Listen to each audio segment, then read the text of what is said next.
Assalamualaikum warahmatullahi wabarakatuh. Halo sahabat ngaji tipis-tipis, selamat jumpa lagi, dan semoga semua dalam keadaan sehat dan rizki melimpah juga barokah, juga tetap dalam iman dan Islam.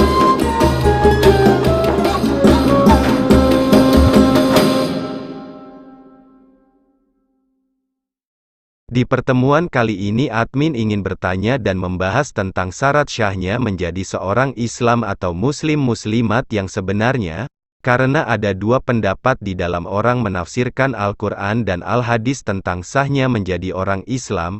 Baiklah, mari kita simak videonya.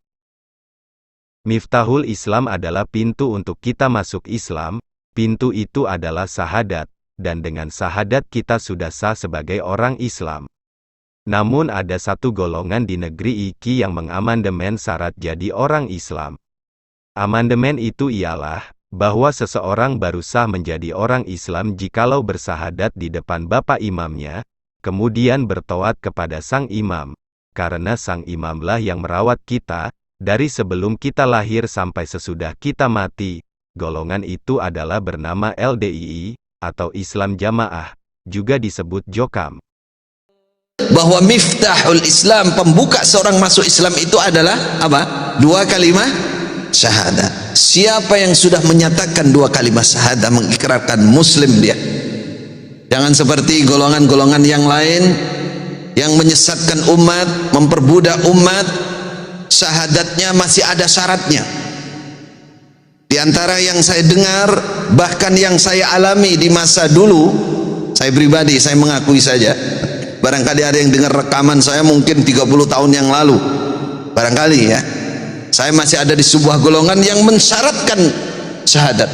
Golongan itu namanya Islam Jamaah, mensyaratkan syahadat. Syahadat itu bisa sah jika dibaca di depan imam.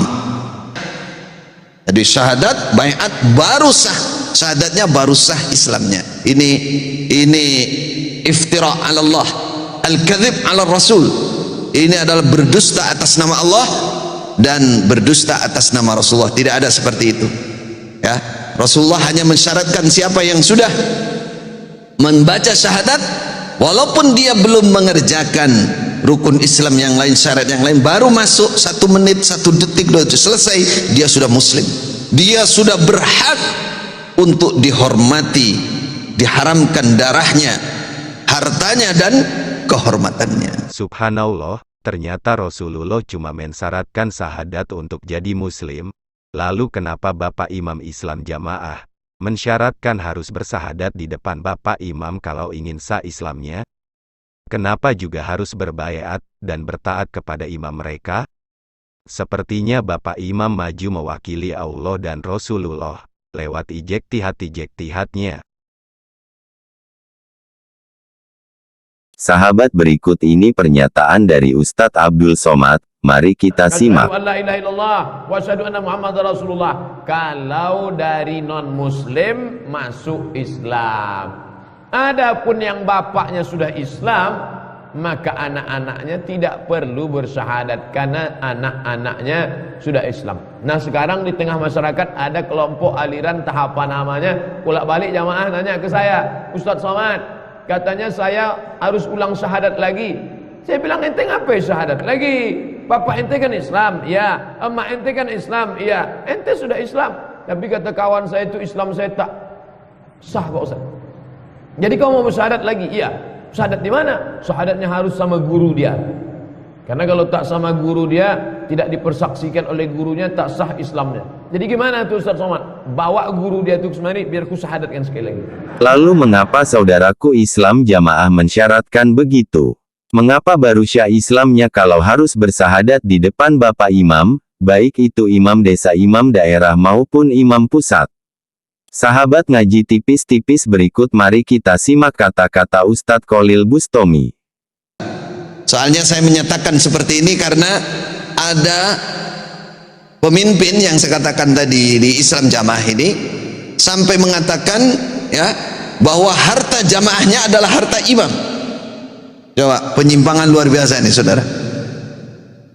Jamaahnya dibutakan, pokoknya surga ada di tangan imam kamu.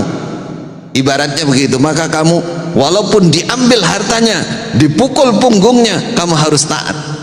Sehingga mereka ini Islam Jamaah saudara sampai sekarang masih ada, dan mereka punya organisasi yang besar melindungi ini, melindungi menjadi bajunya Islam Jamaah ini.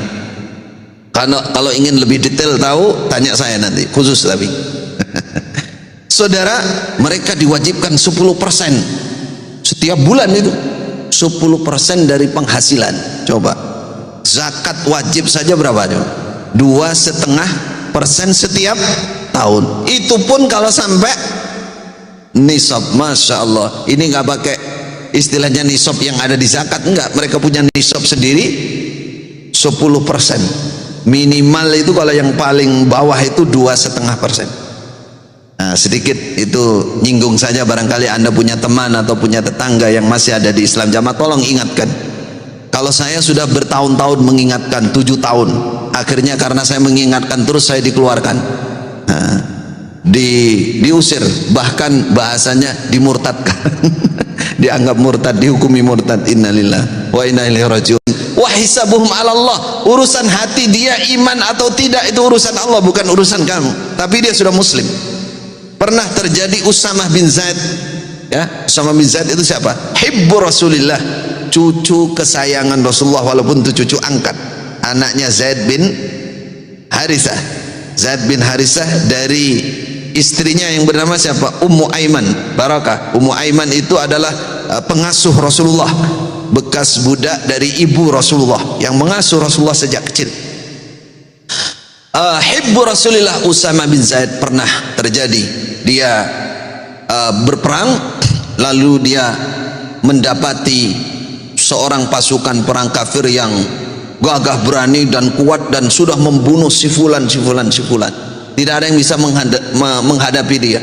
Akhirnya Usamah ini dengan satu teman orang Ansor, pasukan Ansor, dia kejar satu orang ini sampai ketika dia sudah mepet, ya, sudah menyerah, dia mengatakan la ilaha illallah. Berarti ini orang ngerti nih, ngerti Islam, tapi dia menyatakan la ilaha illallah.